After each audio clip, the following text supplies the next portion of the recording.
are watching Media Monitor. But first, a reminder of the top stories. A top law firm has recommended that IPID head Robert McBride and a number of top police officials, including former Hawks boss Anwar Dramad, suspended Gauteng Hawks boss Shadrack Sibiya, be criminally charged. The law firm, Werksman Attorneys, says it found that the report into the illegal rendition of Zimbabwean nationals was changed to ensure that Dramad got off the hook. The investigation was commissioned by Police Minister Nathi Nhleko to investigate how two vastly differing reports into the illegal rendition of 5 Zimbabweans were compiled. The Werks investigation claims McBride and 2 IPID investigators who compiled the second report should be charged for tampering with the first report and changing its findings for the second report. Floyd Mayweather has beaten his Philippine challenger Manny Pacquiao. Mayweather continued with his undefeated record with a unanimous decision. Almost 17,000 people filled the city's MGM Grand Garden Arena to witness the much-anticipated fight of the century. Good morning, I am Zikona Miso. The United Nations has urged Nepal's government to relax customs controls, which it says are holding up the distribution of vital relief supplies for survivors of last week's earthquake. Amnesty International has raised the alarm over what it calls attacks on media freedom in Africa. The organization says a number of African countries disregard media freedom. It's listed countries all over the continent, including South Africa, for their controversial discussions about establishing a tribunal to regulate the media.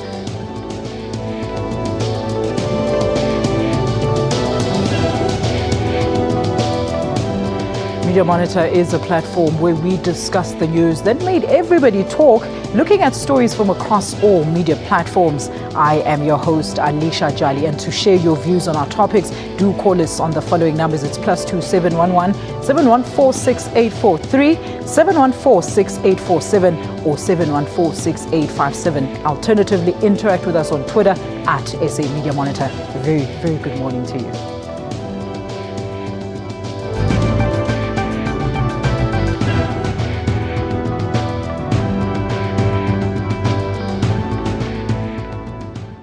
Let's welcome our editors this morning. We have Ms. Glenda Daniels, a journalism lecturer at the University of the Witwatersrand, as well as Ms. Paula Frey, director at Frey Intermedia. Ladies, a very good morning to both of you. Thank you so much for being with us on Media Monitor today. Lovely to be here. Thanks, Alicia. Morning, Paula. All right, ladies, let's have a look at what's making news headlines today. The Sunday Times: murdered teacher husband had a secret love affair. The Weekend argues more arrests on the cards in the Jade killing. The City Press: Gordon sucked into the SAR saga. The Sunday Independent: arrest McBride, and that is a report. Well, ladies, let's get straight into it. Let's start with the Sunday Times there. Murdered teacher husband had a secret love affair. Now, this is a very sad tale that has, of course, uncovered and implicated the husband of the slain teacher, PE teacher, and her murder. It further alleges that her husband, Christopher, was having an affair with another woman, and he paid a bouncer who's now turned state witness to actually do the killing. What do you make of this? The man is only appearing in court tomorrow. These are still allegations so far, but I saw a very interesting headline throughout the week, ladies, and it says that men are literally getting away with murder. What do you say to that, Glenda? It looks like because there was one high-profile story, others are following suit. And, the one high-profile person I'm talking about was Shian Dewani. He was let off the hook. But that was quite an elaborately planned murder, it seems, using hitmen, South African hitmen, because South Africa seems to have this reputation and people think they can get away with it, making out that the blacks are the murderers, meanwhile the white men are behind killing their wives. That's quite scary stuff, actually. Paula? It's a story that really captured the whole country's imagination. School teacher waiting for a lift to go to school is kidnapped and found murdered a day later. It's still allegations, but I think it's a timely reminder that women in South Africa are more likely to be murdered by their intimate partner than by a random crime within the country. And I think it's something that we need to take a lot more seriously and not only look at it during 16 days of activism. Let's look at our top story there for the day as well. The Sunday Independent there is leading with Arrest McBride, and that's a report. Now, this piece alleges that Robert McBride's deleted evidence implicating former Hawks boss Anwar Dramad in the illegal rendition of Zimbabwean nationals. Now, this was compiled in a report by the Werksman attorneys appointed by the police minister, Nathi Nhleko. Well, I guess the story is not going to go away just yet. Can we say this is damning evidence against these bosses? Where is this really going, do you think, Paula? Let's start with you. You know, the story has been going on for a very long time. I think the last time I was here 6 weeks ago, we were discussing the very same story, and it was another report at that particular stage. I think the interesting thing about this is, of course, that it shows some follow-up from the media.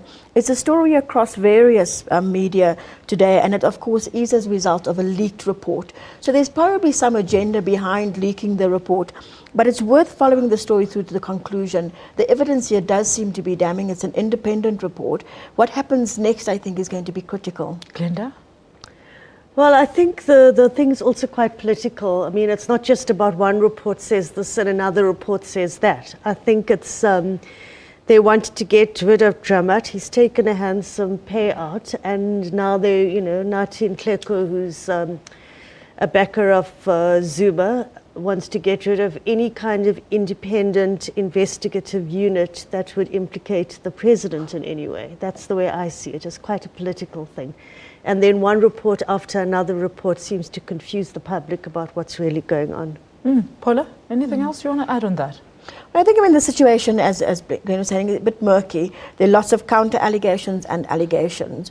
One doesn't want to see yet another commission of inquiry, but it really would be useful for journalists, rather than simply follow leaked reports, to do their own investigations of what's actually happening in the story. I was about to say, instead of confusing the public and getting out all the wrong facts, because we know how South Africans actually react to the facts that have been put out there, even if they're not verified by the media. Let's look at the bottom of the very front page, still on the Sunday Independent. At the bottom there, it says, ANC conference aborted amid chaos. While once again, chaos erupted at the ANC's 6th eThekwini conference when a group of delegates believed to be supporters of Zandile Gumede, the former treasurer, actually stormed into the venue and disrupting the proceedings. Panel, these conferences are becoming headline newsmakers. What do you think this speaks to? We saw the Women's League resulting in a very publicized panty saga at their elective conference last year.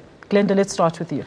I don't know. I think there's, as you say, I think there's some kind of trend with not just the parliament, which is supposed to be a respectful environment, being disrupted, but also conferences. There's a trend that seems to be going on. If you don't like something, or if you feel you have been undermined or excluded, or your issue's not there. In fact, that's how the EFF became the EFF, because it disrupted. And they showed their bums to the public. It was actually quite ridiculous, if you ask me. And, the same thing seems to be happening. There must surely be better ways of dealing with disputes and your issues than disrupting conferences, where in the end resolutions, and you can't find out what happened at this conference, what came out at this conference. It's a bit sad. I have to agree with Glenda, in the sense that very often what we seem to be having is disruption rather than an engagement. And it does mean that we don't even look at issues of policy even anymore. And even when policy is discussed at ANC conferences or at anyone's conference, we don't actually report on those or don't read about those. We're always looking at what he said versus what she said, what he said versus what he said, because quite often it's a he, that we really need to be kind of asking ourselves, where is the public discourse if what we're talking about is who's fighting who versus what people actually stand for? We want to know what this conference was all about. So now we're reading about the disruptions that took place and not what was actually said. Let's move on to the City Press now and have a look at their headline.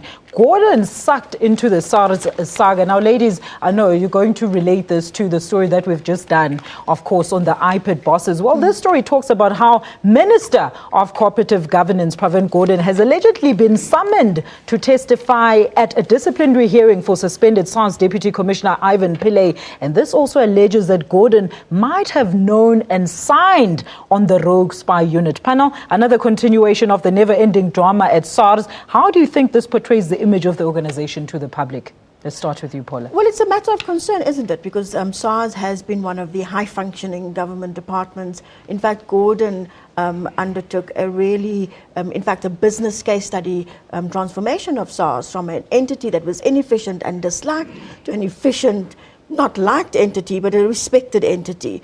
And now what we have is so much infighting, you wonder whether they're actually doing the business of collecting taxes efficiently, making sure that they're able to do their job. And a lot of the allegations and the counter-allegations, you're right, are reminiscent of what we've just read in terms of the police, counter-reports, new allegations. And it has to be that there's political infighting going on. And somebody needs to actually sit down and write the story that tells us what are the things behind the information we're being leaked? There's information that's freely available. What about the information no one wants us to have?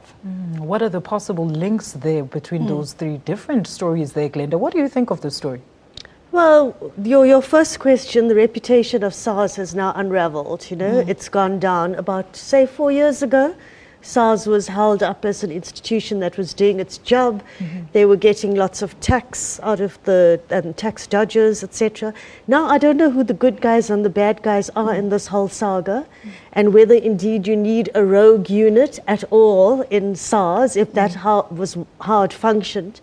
I'm disappointed in Gordon if that is the case, that he set up this rogue unit, because in fact he was responsible for SARS functioning at peak capacity at one time. But what do you think this will mean for his career now in terms of these charges? Because it says in this article that if he doesn't testify, that they'll take it as a fact that he acknowledges that he actually knew about those dealings. Paula? And again, we may have to be aware that there's some level of politicking here, calling different people to account, who's in whose camp, etc. I do think that we probably have to wait for him to make his statement in terms of what is being said before we make any judgment. But no one's coming out of this looking good. Glenda?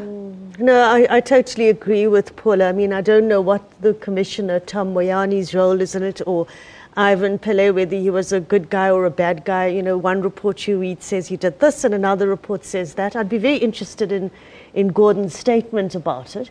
And I think in terms of his career, whatever he does, I think it's the way South Africa is in politics at the moment. You still keep your jobs unless the police commissioner ousts you right out, blows you out of the water.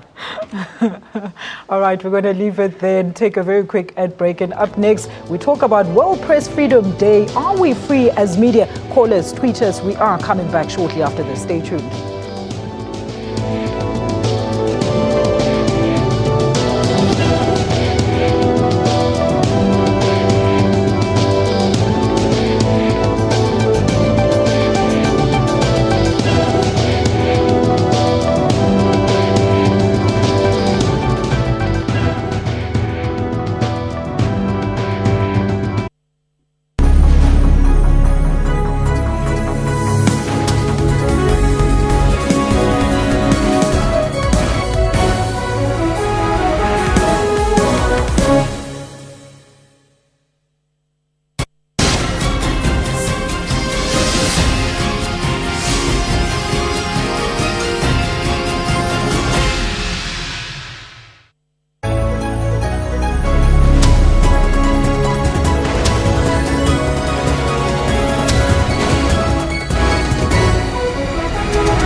Welcome back. If you have just joined us in our Auckland Park studios, here in Studio 9, our editors this morning are Ms. Glenda Daniels, a journalism lecturer at the University of Witwatersrand, and Ms. Paula Frey, director at Frey Intermedia. Now, the World Press Freedom Day is commemorated every year on the 3rd of May to celebrate vital principles of press freedom, to assess press freedom around the globe, to defend the media from attacks on their independence, and to pay tribute to journalists who have lost their lives in the line of duty. Now, this day was declared as World Press Freedom Day by the UN General Assembly in December 1993, following the recommendations of UNESCO's General Conference. Let's have a look at this clip of political activist Chris Hani expressing how our media should be free. Let's take a look at this. We are prepared to set up a system, a government, a democratic government, where the press will be independent and free to report events as they are, as objectively as possible, in order to participate in the big role of developing afresh our country and our society. All right, well, let's continue with the stories that didn't make the front pages. But first, before we do that, ladies, I just want to get a quick comment about World Press Freedom Day from each of you. Let's start with you, Glenda. Well, I think my biggest comment at the moment is Press Freedom Day hasn't made the newspapers today. So thank you very much for raising it on the show. And most of the indexes around the world have gone down on their index for press freedom, except for Finland and Norway, I think. In some Scandinavian countries have remained on their top index. In Southern Africa, it's Namibia that fares well, and South Africa slipped down the index around the world for it's the Protection of State Information Bill, the fact that we still have a media appeals tribunal hanging over us as a resolution of the ANC. The fact that journalists have been harassed recently, especially photographers, they've had their cameras being pulled from police. So it's like the role of the media in a democracy hasn't been understood. Is not understood. That's my comment. Paula, what do you think about this? One of the issues about media freedom or press freedom is that it's not something that belongs only to the media. That if you actually understand the role of the media in a constitutional democracy, then every individual citizen would be out in the street saying, this is something we not only have to protect, but we have to highlight constantly. And I think there are concerns in South Africa in terms of members of the general public not understanding the role that the media plays, but also general intolerance amongst those in power for the role that the media plays, and particularly an intolerance to being criticized or to being written about. All right. Well, ladies, we'll leave it there on that and now have a look at the stories that didn't necessarily make the front pages. Local stories. Advocate dies before assisted suicide is approved. And of course, Maimane and James, the war is on. Let's have a look at the continental news as well. Burundians continued with this week with their demonstrations opposing their president from taking a third term in office. In other news, children sexually abused allegations have been leveled against French soldiers in a mission in the Central African Republic. And still in the continent, President Robert Mugabe's utterances about Kalanga people have instigated anger, with some people accusing him of tribalism. Let's look at international news now. Baltimore, 6 police officers have been charged with Freddie Gray's death in Baltimore. And in Vietnam, the week marked the anniversary of the Vietnam War, as survivors' memories are still as fresh as when those attacks took place over 40 years ago. Let's take a look at this clip. We lost everything. And with that kind of feeling, it's really hard. I still remember every moment of it at that time. Very scary, explosion all over the place, gunshot, helicopter circling around above us. Look at the inside newspaper stories now. The Sunday Times on page 2, it says fancy meals for Eskom workers amid power cuts. In the next one, it is City Press's page 9. The king may go home. And of course, in the same newspaper, the City Press, page 11, in the line of fire. Let's talk about these stories, ladies. Let's start with the Sunday Times' page 2 there. Worrying headline, fancy meals for Eskom workers amid power cuts. Now, Sunday Times alleges that Eskom workers are eating gourmet meals every day as lunch, with 17,000 staff. 37% of those have access to subsidized meals, and the board has authorized now an investigation into Eskom. To the average man on the street, panel, what does this do to your mind when such allegations are out in the public domain? We've just had xenophobic attacks and based largely on inequality or the fact that there isn't unemployment or inequality in the workplace. Let's start with you, Glenda. Well, I think to the average person on the street, this stinks, because what the average person on the street is experiencing is load shedding. and power outages, and often Eskom not having enough money for equipment or not being able to buy coal. It's one story after another. But what we experience as people who are not employed by Eskom are power outages. We get very angry, we get very upset about this, and then this is why this is a very good story and a very important story, to say, well, once the story happens, we hope that they would curtail their expenditures and fat cat behavior. And the same fat cat behavior applies to bonuses. So we suddenly hear we don't have money for this and we don't have money for that. And then we hear about special golden handshakes of 7 million or promotions and bonuses of 11 million. Where is that money coming from? And are they raping state resources? So it's something unethical and immoral about this country. But Glenda, they're flatly denying all these allegations, of course. Hence, they're saying that the board has appointed, investigations into this expenditure. So we have to wait for that this week, probably, Paula, for the real story to come out. But the stories certainly do suggest an organization that doesn't seem to be able to manage itself, let alone manage perceptions about itself. So I think it contributes to a public perception that Eskom is just not going to be able to do the job we need it to do. All right, ladies, let's move on to the City Press now on page 9 there. And it says, the king may go home. Well, the Abatembu king, very famous for his little spat with the president, Bulele Kaya Dalindyebo, could ditch the DA and return home to the ANC. According to page 9 of the City Press, it says that the king is apparently in talks with high-ranking officials of the ruling party to get him back into the fold. What do you think about the story, Glenda? Well, I mean, should we have expected the return of the king? For me, whether he's in the DA or the ANC is irrelevant. I'm just curious as to why the ANC want him so much. Don't forget, it's a discredited king who's got arson charges, culpable homicide charges, assault charges, marijuana charges. It's a bit of a crazy king. I mean, I like him as a character in South Africa because he's a bit crazy. But why he would be so important to the ANC, I'm not sure. It could be to do with the tribalism issue and people these days being quite insecure and wanting to go back to their traditional roots. That could be the reason why the ANC would like to have him there. Look, there were allegations not long ago that there were talks for Malema to also return to the ruling party. Paula? Well, I mean, certainly, I disagree with Glenda. I think that there's a real interest in which political party the king actually belongs to. And there's a real interest in the Tunadran that's been happening between President Zuma and the king. I find it interesting that the king is not commenting, that his spokesperson is saying that his political allegiance is a personal thing.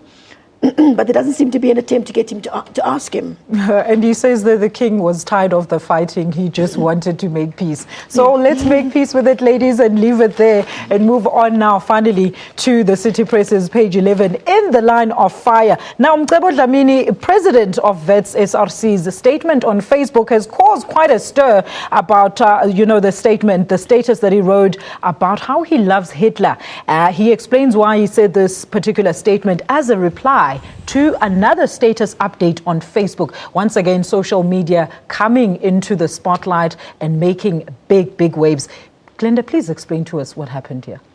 I can't explain what happened. The only thing I can say is this SRC president shot off his mouth. He didn't think clearly about what he was saying, and now he's putting his foot in it even deeper by trying to justify it. What I would do if I'd made such a stuff up, it's just not on to be making anti-Semitic, racist comments about whoever and whatever. Whether he says it 75 years ago, does it matter? Of course it matters. Just like our apartheid history matters today. What I would have done if I were him after that Facebook posting so that he doesn't get into further trouble is to make a huge apology, and I think it's still not too late, to show some kind of remorse for the kind of pain he's caused people who've also had historical suffering in the world. Has Vets as an organization referred those projections to him, those suggestions to him? Possibly? No, as far as I know, there might be some disciplinary inquiry or some kind of hearing from Adam Habib, as I've seen in the newspaper. Right. But I don't know if those kind of options have been put to him about apologizing profusely. All right, well, we're going to leave it there, ladies. And after the break, we discuss Workers' Day commemorations around the globe. Stay with us. This is Media Monitor.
Welcome back to Media Monitor. Now, South Africa joined the international stage in celebrating International Workers' Day.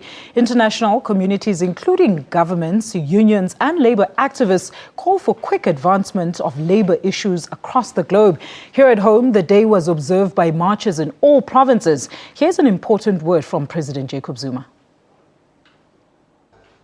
Everyone has a right to fair labour practices, and that every worker has the right to strike. The ANC government has also enacted legislation to further protect and advance worker rights thanks to the struggles waged by COSATU and its affiliates. We're now joined by labour analyst Mr. Patrick Deal, who will be unpacking May Day and the issues surrounding workers on this significant day. Sir, a very good morning to you. Thank you so much for joining us on Media Monitor. Morning, Alicia. Nice to be here. Thank you. Patrick, I mean, the recent xenophobic attacks are largely linked to or blamed on many factors. Unemployment, which is one. We saw protests and marches across the world in protest of poor wages and poor working conditions. This is not just a South African problem. How does it look in terms of the economy globally? Well, from the outside looking in, the sites that we've seen in the news and in the newspapers don't look good. And what it really reflects is a sense of great general discontentment amongst people who are not properly included in the economy. They're either employed, or they're partly employed, or they're employed on the fringes, and they don't feel as though they've got a fair share of the economy. In the workplace, within the labour structures and the labour market which we have. And in some way they feel threatened, A, because they're not in it, and B, by other people who perhaps will compete with them to get in the first place, to make it even more difficult for them to get into the market. Patrick, very interesting that you mentioned the discontentment there. Do migrant labourers bring any economic boost to the country? And how is there any truth behind the saying that migrant workers come and steal people's jobs? Well, I think if you're going to work in an economy, you need to make a contribution to the economy. And I think those who have come to South Africa from other countries, those countries may be even a worse off situation than South Africa are. I mean, that's the reality of it. And so they're fleeing from economic deprivation, perhaps to political turmoil, uncertainty, and personal abuse, and so on. And they're looking for a different kind of future. They come to South Africa, and with the experience behind them, they have a different attitude towards making it on their own. They can't rely on anyone else, so they try and make it on their own as best they can by opening spas of shops, etc. Now, Patrick, to bring it home, many in the country are saying that COSATU is now too controlled by the ruling party and that they've lost independence in labour matters and that COSATU no longer stands for workers' right. What do you think about that? I think COSATU is in a dilemma, obviously, with the splits that are going on. And I think that we've been through huge cycles of change in the pre-democracy, the democracy, and the stage that we're in now. And just to try and put the thing in context, in the pre-democracy stage, it was a political struggle to get workers' rights to be included in the economy, with unions, the right to strike, freedom of association, and so on. And COSATU played a major role in that. And since democracy, with the Constitution, the new Labour Relations Act, there have been considerable gains made by COSATU in implementing, in other words, making the most of those rights that were gained in hard-fought struggles. And I think COSATU has made a major contribution to the structure of the market economy, increasing wages, introducing fair labour rights, and so on. And I think perhaps what has happened now, and maybe the sights need to be refocused on, is the third phase of developing a nation, and that is to develop the economy, an inclusive economy, which requires a different strategy. And perhaps the strategy that has been used in the first two phases is not working as well in trying to establish a democratic economic market for the good of everyone. Patrick, look, how far have we come as a country in terms of recognizing workers' rights in 21 years of democracy? I think we've come a huge way. Especially in the more established businesses, the formal sector, there is a great common understanding about what those rights are and more the workers on the more fringe economies, those who have not had the rights, who got them late, for example, domestic workers and farm workers, are now starting to feel those rights. Patrick, look, what would be the viable solutions? I know you've just taken us through some of the, the achievements and also the milestones that we've come across as a country. In terms of job creation, a turnaround in job creation in the country, temporary jobs are quite common. Even farmers using, as you mentioned earlier on, seasonal production laborers, and they mostly use migrants who come and go after these temps. How will this impact then on local unemployment rates in terms of the South African majority? It will affect it negatively in a big way. And the fact of the matter is that if you're working in a free enterprise, an open economy, capital does what it does. It minimizes risks as much as possible. It minimizes not only the costs of production, but the risks of labor stability. What it needs is stability more than anything else. And what unions and workers want is more job security and a sense of fair play. And I think we need to change the conversation to say, how do we work together to create a greater cake that we can share more equitably and fairly, instead of continuing a battle, as in the first two phases, of trying to divide a shrinking cake. How do we grow the cake together? That's where we need a different combination, because it's only prosperity and wealth creation that will create better rights for everyone all the way through the economy. Patrick, speaking of fair play, people often say that South Africans are lazy. Is this a fair observation? And were those opportunities there for them in the first place? Does that mean that if you can't have a choice in what you do and how much you get paid, does that mean that I don't have a choice? If I'm not happy with the fact that you're going to pay me 15 Rand, I'm not going to be happy. I'm not going to take that job. I think the attitude, the response to that is that you don't respect me, you don't respect my dignity, except you don't trust me to be able to make a contribution. And I think that leads to disillusionment and what is interpreted as a low work ethic. I don't think South Africans, are generally lazy. There needs a different set of circumstances to motivate them differently to participate. And if you do that, they will respond differently with a far greater work energy and enthusiasm for work than has been the case up until now. And not just wave bonuses in front of them. Not at all, not at all, not at all. Let's have a look at what the viewers at home are saying about this topic. Patrick, Rachel says, no, surely not. The founders, however, would not have wanted leadership to be accused of wrongdoing. Mazwaivo Klega, a lawyer viewer there, says, pity no. The current COSATU no longer focuses in the workers' needs. All we see are the squabbles within it. And last but not least, Patricia Brown says it has not been for years, as no thought for workers and their families. 0% requested always guarantees loss of jobs. What do you think about these views, Patrick? Well, I think it reflects more or less what we've been talking about, in the sense that the COSATU leadership, the union movement, has continued to focus on the accumulation and the retention of essentially membership, the power base by which they've made the gains in the past. And in a way, the sense is that they've somehow detached themselves from the needs of workers to follow that strategy, and that the strategy should be focused, as I was saying earlier, more on bringing in the workers into each workplace, each factory, each retail store, to see how can we get better rights and how can we help you to make a contribution to the business, and how can we help you to negotiate how we share in a greater slice of a greater cake. Patrick, thank you so much for your time this morning. It's my pleasure. Sir.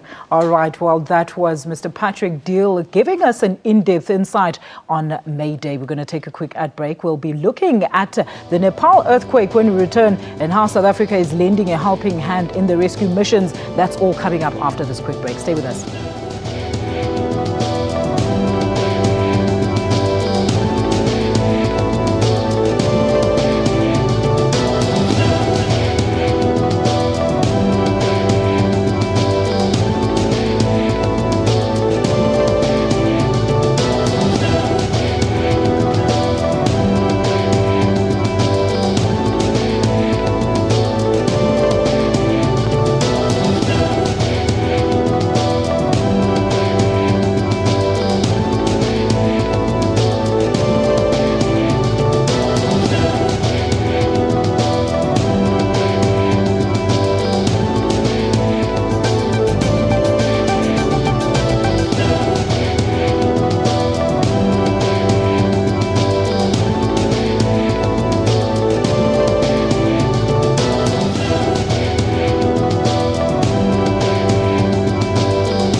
Your World makes it its business every evening to round up the leading local stories and international news to keep you informed all the time.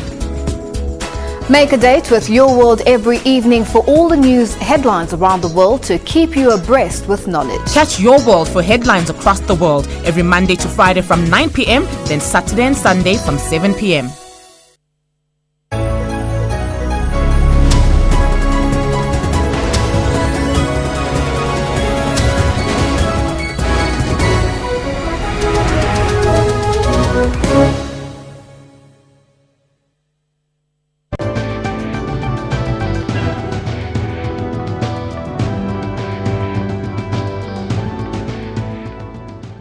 Welcome back. 120,000 Nepalese soldiers and police have been deployed to remote areas for the distribution of humanitarian aid to victims of last Saturday's earthquake. The focus has now shifted from search and rescue to search and recovery. Accessibility remains a key challenge for the rescue teams. The Nepalese government is trying to fast-track the distribution of food, water, medicines and tents to affected remote areas. Meanwhile, it's been a busy week for the media in the wake of the Nepal earthquake. The disaster continues to dominate local and international headlines. Panel, very quickly, there are too many rumors, mostly pointing fingers at the Nepalese government for not being there on time, for interfering with the rescue missions that have come to help give aid in the country. But the media was also blamed for not bringing the severity of the situation to light through reporting. What do you think are the main issues perpetuating the situation there in Nepal? Let's start with you, Paula. So Nepal is a very mountainous region, a region, by the way, that was expecting an earthquake and so in some ways had earthquake preparedness in place. But the extent of the earthquake and the extent of the damage cannot be anticipated. And so what we have is a situation where really we know about what's happened in the big cities, but most of the damage is happening out in smaller, more remote mountainous regions. And the reality is that Nepal is also a very poor country. And so a lot of what's happening there needs the help of the outside world. It's been really interesting because journalists and even earthquake rescuers have been able to learn from Haiti. What are the mistakes we made when we went to Haiti and we treated the story as an event that happened at the time of the earthquake? Because the reality is that a lot of the stories that we told in Haiti actually proved down the line to have been underreported, in the sense that journalists weren't asking deeper questions, they weren't asking meaningful questions. They were repeating our expectations of what an earthquake needs. It needs rescuers, it needs water, it needs food. And so what you have is that large amounts of food, or the wrong types of food, the wrong types of medicines, the wrong types of support coming through. You cannot have an uncoordinated earthquake rescue situation. I think part of what we're finding now is that tension that comes about from, we know that help is necessary, but who coordinates how the help happens? And certainly now when we move from search and rescue to search and recovery, it needs a much stronger coordinated effort, and it needs journalists who don't write stories that increase the confusion, but write the kinds of stories that actually help people on the ground, as well as people outside of the country, to be able to play a real meaningful role. Glenda? I think the reports that have been coming out of Nepal have actually been very good.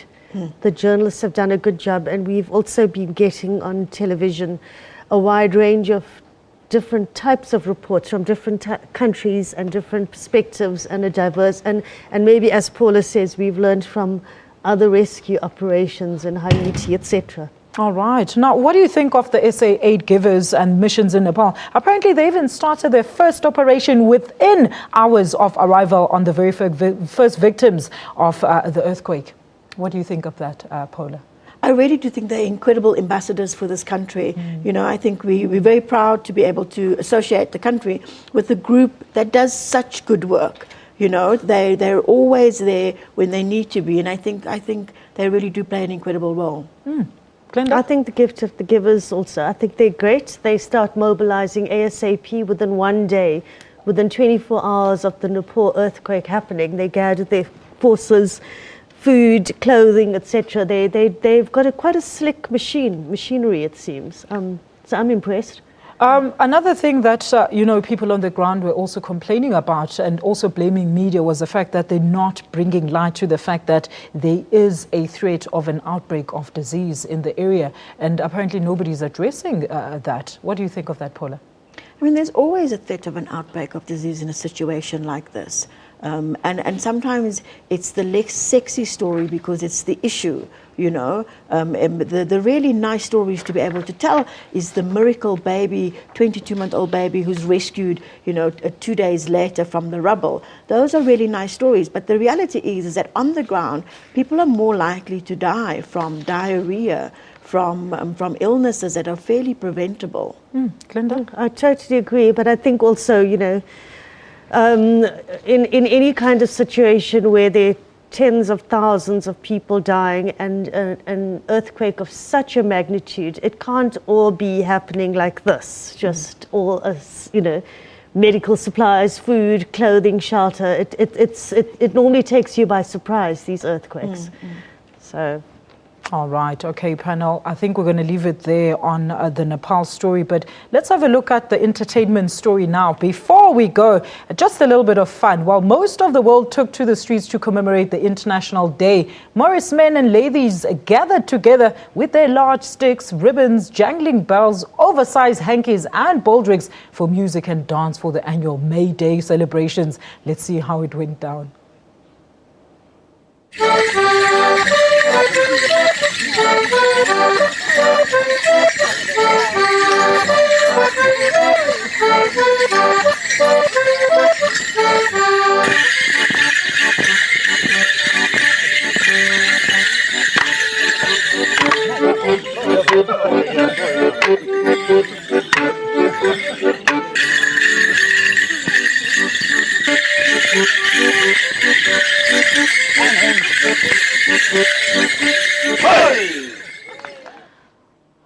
Very interesting indeed. Now let's have a look at some serious news. Let's have a look at what's happening in Nepal. Currently, this is compiled by Janji Chawuke, who is on the scene, our reporter. Let's have a look.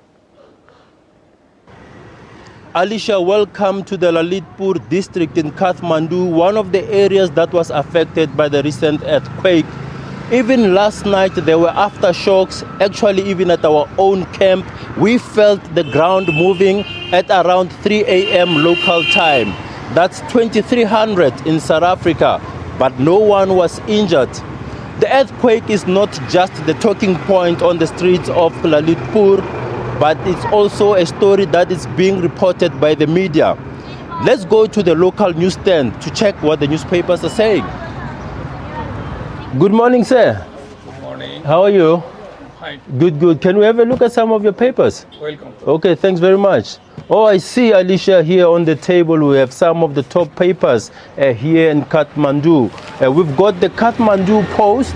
One of the top stories that they're reporting on relates to medical facilities. The headline reads thus: medical facilities in quake-affected areas damaged. The first line says a majority of health facilities have been affected as a result of the earthquake. And you can see one of the stories here. They're saying government releases 1.3 billion rupees for immediate relief. And when we look at the Himalayan, they are running a very heart-rending story about a family that survived a 5-floor fall during that disaster last week, Saturday, Alicia. This is the Republica, one of the highly circulating newspapers. Here they're running a story about the impact of these damages that were caused by the earthquake. The headline reads thus: quake damage assessment for government building starts. You'll recall that during the week we ran a story about the impact of this disaster in terms of this country. What are they going to do going forward in terms of how they put together their buildings? Because one of the major issues that has been raised here is that buildings are very weak. It's about time that government tightens regulations relating to construction work. Let's take a look at this insert. Kathmandu, slowly returning to life after a devastating earthquake. For centuries, residents have been building their homes simply using brick and mud. But experts are now sounding alarm bells. Architects say a mere 10% of the country's buildings have permits. And if you see the old buildings here, which were done without the permits, which were not done by the expert, which were done by the local people who only have, who doesn't have a technical knowledge, so all the buildings were affected.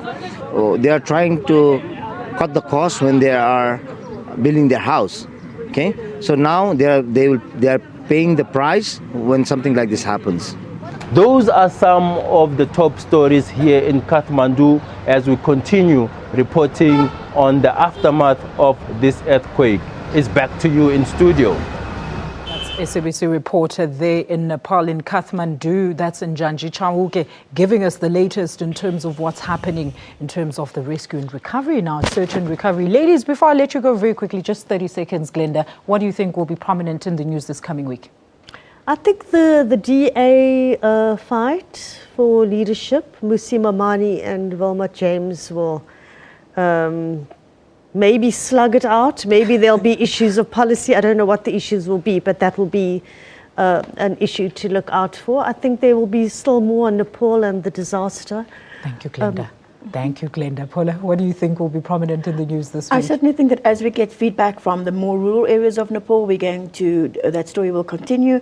I think the Robert McBride story certainly will stay in the news this week. And then, of course, until the weekend's election campaign, the DA will be in the news for the rest of the week. And of course, the fact that Mayweather won the fight, we can never, ever run away from that one. Ladies, thank you so much for your time here on Media Monitor this meeting. Our viewers, remember your contributions and suggestions are highly valued. To engage with us, you can follow us on Twitter at SA Media Monitor and share your views and comments on Facebook. Go to www.facebook.com/Media Monitor and tick like next to our page. You can also email us your views about the show. Our email address is mediamonitor@sabc.co.za. Thank you so much for watching Media Monitor. Do join us again next week. And in case you missed our live show, remember you can still catch the repeat tomorrow morning at 2 a.m.